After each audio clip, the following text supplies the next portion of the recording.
Bonjour, aujourd'hui un exercice de probabilité. Comme vous le voyez, une fois n'est pas coutume, le tableau de contingence est déjà complété. Il ne reste plus qu'à calculer trois types de probabilités, proba simple, intersection et proba conditionnel. N'hésitez pas à télécharger le sujet dans le descriptif de la vidéo avant de regarder la vidéo. Commençons par lire l'énoncé. 3 foyers du SRAS se sont développés en Chine au cours de l'année 2003. Les autorités françaises ont alors décidé de contrôler les voyageurs en provenance de ce pays. Première partie qui fait l'objet de cet exercice, la partie sur les probabilités. L'organisme chargé de l'étude a relevé la provenance ainsi que l'état de santé de 500 voyageurs ayant présenté des symptômes. Donc d'un côté, on regarde les symptômes, ils sont en ligne, et la ville de provenance en colonne. Les résultats sont donnés dans le tableau ci-dessous. On observe donc ce tableau qu'on peut appeler éventuellement un tableau de contingence, même si ça n'en est pas un. Et on va donc calculer les probabilités à partir des données du tableau. Un individu de cette population est choisi au hasard. On considère les événements suivants. A. L'individu a présenté des symptômes graves. Donc on va mettre ici A, l'événement A, est sur cette ligne-là. B, l'individu est en provenance de Shanghai. Donc l'événement B, il va être dans cette colonne. Voilà. Passons aux questions. Petit 1, déterminer P de A et P de B. Donc je vous rappelle que pour calculer une probabilité, c'est le nombre de cas favorables qui réalisent l'événement sur le nombre de cas possibles. Par exemple, pour calculer P de A, on va chercher le nombre de personnes qui ont eu des symptômes graves sur le nombre de personnes totales. C'est parti. Petit 1. P de A. On prend donc le nombre de personnes qui ont eu des symptômes graves, le nombre total de personnes qui ont eu des symptômes graves. On voit ici, il y en a 150. Divisé par le nombre total d'individus, 500.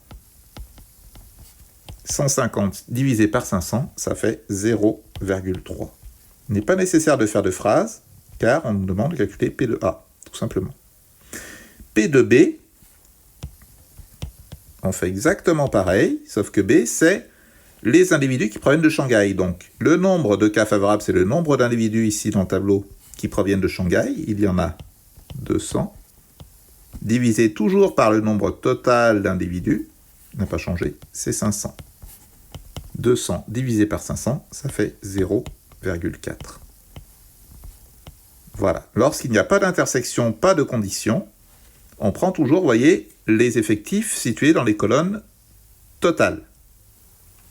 Passons à la question numéro 2. Déterminer la probabilité de choisir un individu en provenance de Shanghai, donc événement B, et qui a présenté des symptômes graves, donc événement A. Donc ici, on va se situer à l'intersection de A et de B.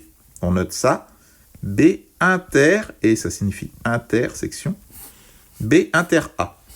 Donc première chose, pour écrire la probabilité, on va la noter P de B inter A.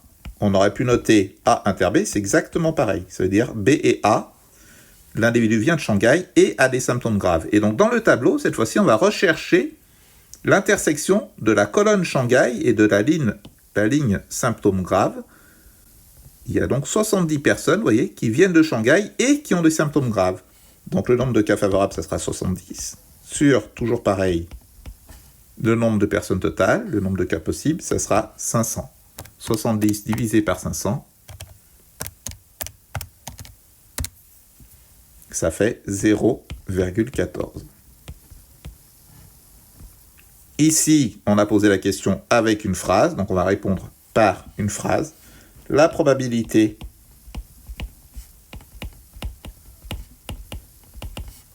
de choisir un individu en provenance de Shanghai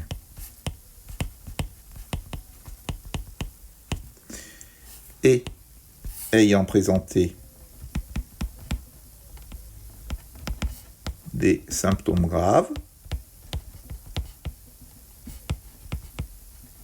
s'élève à 0,14. Donc pensez bien, lorsqu'il y a « et », ça veut dire intersection. Cette fois-ci, on va chercher l'effectif, vous voyez, à l'intérieur du tableau, et non plus dans les colonnes et lignes totales.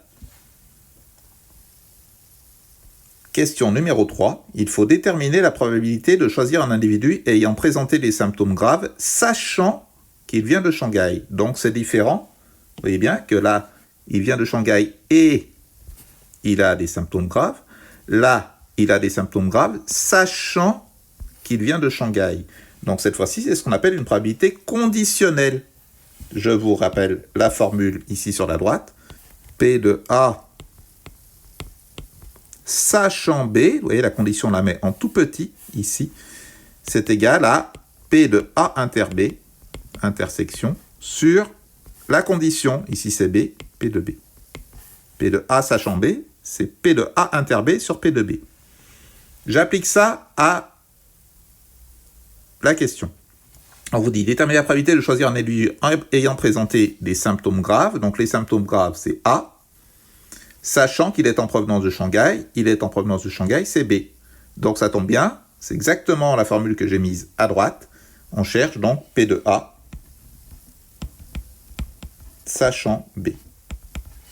P de A inter B, on l'a trouvé dans la question précédente, c'est 0,14. P de B, on l'a trouvé dans la première question, c'est 0,4. Il suffit d'utiliser la formule et de prendre sa calculatrice. 0,14 sur 0,4, ça fait 0,35. Voilà, simple application de la formule. Généralement, cette formule est donnée au bac. Méfiez-vous quand même, il vaut mieux l'apprendre. Pour l'apprendre, vous apprenez, cette formule, c'est intersection. L'intersection de A et B. Sur condition. Intersection sur condition. Intersection sur condition. Intersection sur condition. Très bien, on va faire une petite phrase pour répondre. La probabilité de choisir un individu